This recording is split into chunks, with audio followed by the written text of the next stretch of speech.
שלום, ברוכים הבאים לסרטון הסבר של משתמש מסוג אורח באתר שלי.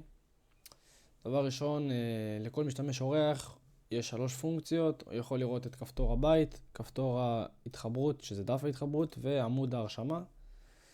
נתחיל מעמוד ההרשמה. עבור כל פרמטר אתה יכול למלא את מה שיש לך. אני אשים פה שדה לדוגמה שמלא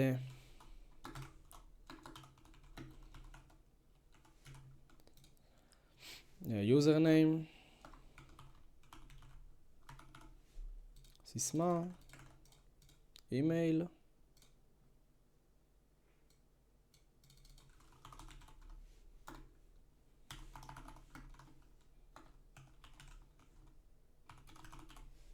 טלפון, תאריך, מגדר ומידת נעליים.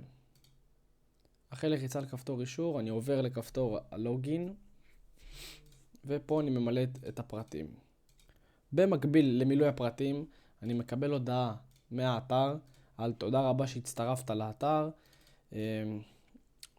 עם מכתב תודות ומכתב מה אנחנו אמורים לעשות באתר.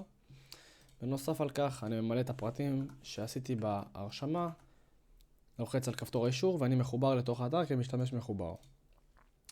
במידה ואני לא זוכר את הסיסמה שעשיתי אבל את היוזרניים כן, אני מסוגל ללחוץ על כפתור שכחתי סיסמה, לרשום את היוזרניים שלי, ללחוץ על כפתור אישור, לחכות כמה זמן ועולה לך אתר, יש לך דקה.